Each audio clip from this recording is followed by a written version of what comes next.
Por momentos me siento verdaderamente preocupado, verdaderamente inquieto cuando veo algunas declaraciones y algunas intenciones de ciertos legisladores. Vemos, por ejemplo, al diputado por Oaxaca de Morena, Benjamín Robles, que sigue insistiendo en que la economía mexicana y que el país está quebrado.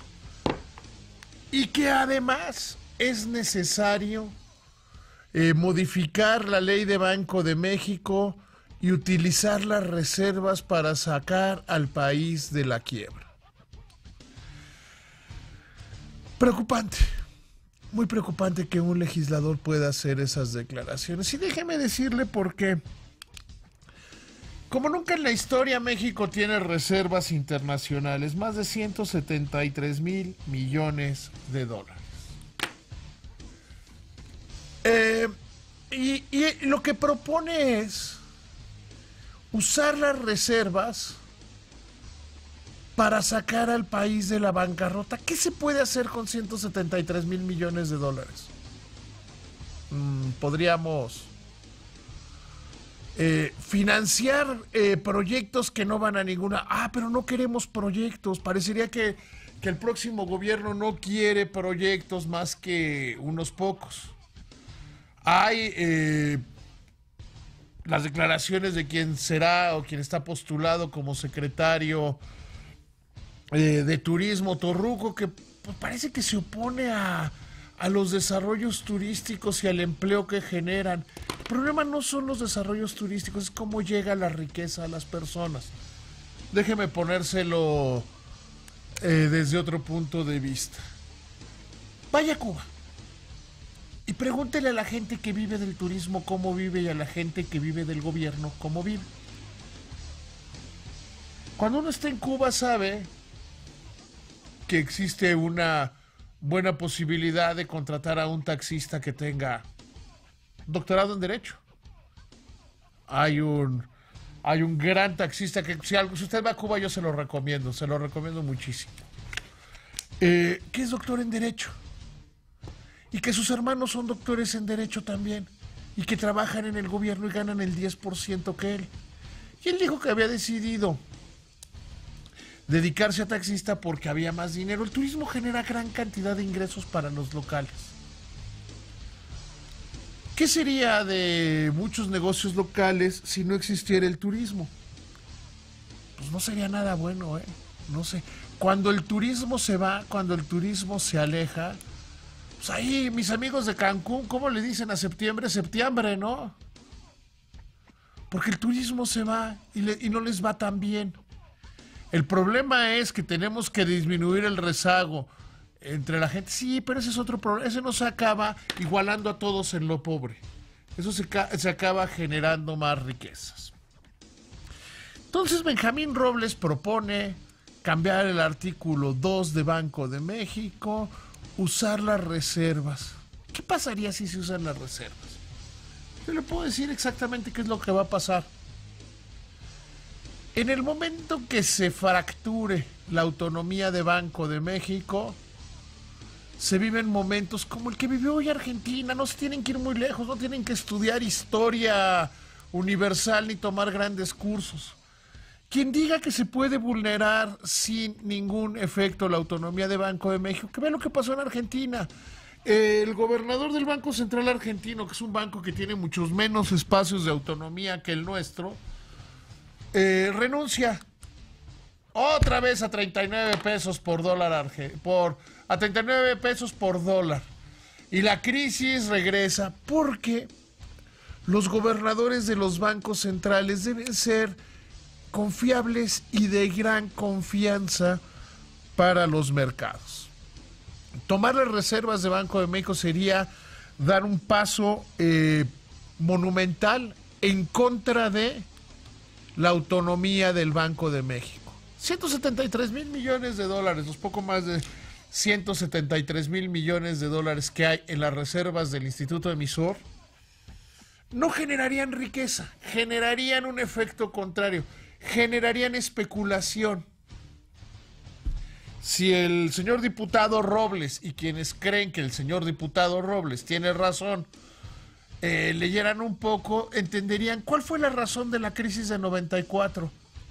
Que se utilizaron las reservas de un modo irresponsable y fueron cayendo las reservas, y cuando no había reservas, la economía mexicana cayó en la última crisis, la de 1995. Es la última vez que la economía mexicana ha estado en crisis o en bancarrota. Eso pasa. Entonces se vulnera la autonomía del Instituto Central.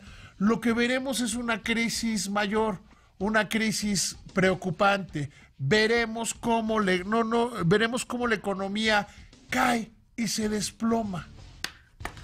Ese es el problema. Sí, suena muy atractivo que usted diga en su casa, oye, ¿y si dejamos de pagar los seguros? Oye, ¿y si dejamos de tener dinero ahorrado para contingencias? Suena muy bonito eso, ¿no? Y nos vamos de viaje y hacemos algo. Suena muy bonito, pero es una tontería. Y es lo mismo hacerlo. Se debe reconocer que estamos viviendo momentos particularmente preocupantes en la economía mundial. Particularmente preocupantes. Cualquiera que haya visto el discurso hoy de Donald Trump ante las Naciones Unidas debe estar preocupado. Es desagradable hacer la nota o comentar la nota. Yo hoy en la mañana estaba en Estados Unidos cuando estaba hablando Trump. La manera en la que los canales de noticias hicieron los cortes informativos y cómo estaban preocupados por las declaraciones es verdaderamente preocupante. Verdaderamente preocupante. Se veían escenas de risa, de carcajadas mientras Trump hablaba. Pero Trump como payaso es tan simpático como Pennywise. El mundo está caminando hacia una guerra comercial. El mundo está caminando a una guerra en la cual las economías se van a cerrar. El libre comercio, y ahí están los datos, el libre comercio, otra vez, y ahí están los datos, es lo que permite disminuir los niveles de pobreza de la población. Los países que más se han abierto, como México, son los que más han disminuido la pobreza, porque el libre comercio genera precios menores para los consumidores. Precios menores para los consumidores significan mejores niveles de bienestar. Si yo digo que a un productor voy a hacer la soberanía en lo que quieran, vamos a ser soberanos en la fabricación de camisetas. Y solo los proveedores nacionales van a fabricar camisetas. ¿Qué cree que van a hacer los proveedores nacionales? Lo que tradicionalmente hacen los proveedores. Van a subir los precios internos. Porque ¿de cuáles hay? De estas. Y si no, no hay. ¿Qué pasa en una economía abierta cuando alguien trata de subir los precios? Alguien en algún lugar del mundo dice, no, hombre, yo puedo vender camisetas más baratas que esas. Pero el mundo está caminando por Trump y porque los que creen en ese nacionalismo que parece sacado de la década de 1930, que ahí vamos. ¿Cómo se enfrenta este nacionalismo? ¿Cómo se enfrenta esta barbarie de Trump? No es cerrando la economía mexicana, no es una solución inteligente. No es alejándonos del libre comercio. No lo es. No lo es de ninguna manera. No es diciendo que vamos a ser soberanos en esta o en otra cosa. Porque eso generará al final del día mayores precios internos. No es vulnerando a la gran fortaleza de la economía mexicana. Yo no quiero discutir en la semántica porque eso me parece total y absolutamente chairo. Bancarrota, en el buen y correcto uso del idioma español, significa imposibilidad para cumplir tus obligaciones. Está fuera de discusión. México no tiene un solo problema para cumplir sus obligaciones. Tiene las reservas más altas de su historia. Tiene la línea contingente del Fondo Monetario Internacional.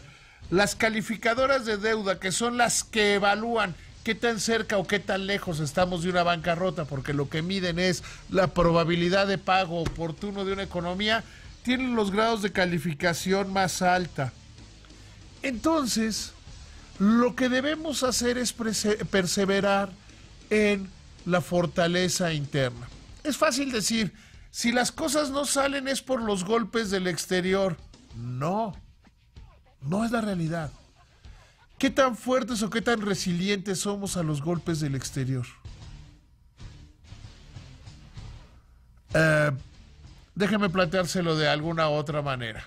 Imagínense que un boxeador dice, bueno, yo entrené, pero pues eso de andar subiendo la guardia, de andar haciendo ejercicios de cardio y esas cosas, la verdad no es bonito. La verdad no es espectacular. Yo voy a pelear como Pepe el Toro. Y si pierdo es culpa del otro boxeador porque me pega. Se debe comenzar teniendo bases sólidas. Dañar la autonomía de Banco de México es dañar las bases sólidas de la economía. Dañar. La solidez que hemos venido construyendo es dañar a la economía. Y esto no significa en automático que querramos que la gente siga siendo... y voy a ser cuidadoso con el término, que siga teniendo carencias. En México hay 3.2 millones de gente en la pobreza extrema. En México medimos la pobreza a través de 6 carencias sociales. Si tienes 5, pues estás jodido, pero no eres pobre. Hoy en el periódico Excelsior se publicaba un artículo que es maravilloso, de una chava que explica la diferencia en Argentina entre ser marginal y ser pobre. Si mi mamá era marginal, mi mamá no entendía nada y no quería dejar de ser pobre. Yo entendía que si me esforzaba, que si me educaba, podía dejar de ser pobre. La suma de carencias te van haciendo marginal. Y pensar que debemos igualarnos por la vía de la destrucción de los cimientos que tenemos es tan equivocado como creer que si en lugar de tener una casa de ladrillos, una casa bien construida, pegada con cemento, pues ¿por qué no? Para enfrentar al lobo feroz, porque finalmente es más bonito tener una casa de ramitas o de paja, porque no está bien que en un país pobre tengamos una casa de cemento, y para que todos tengan casita de ramitas, hacer una casita de ramitas. Ojalá la posición de legisladores como Benjamín Robles puedan ser acotadas por gente inteligente, por gente responsable dentro del nuevo gobierno. Podemos decir que el crecimiento promedio de 2.4% durante esta administración es poco, pero debe ser el mínimo, debe ser el piso para la próxima administración. Esta es mi palabra y es en firme.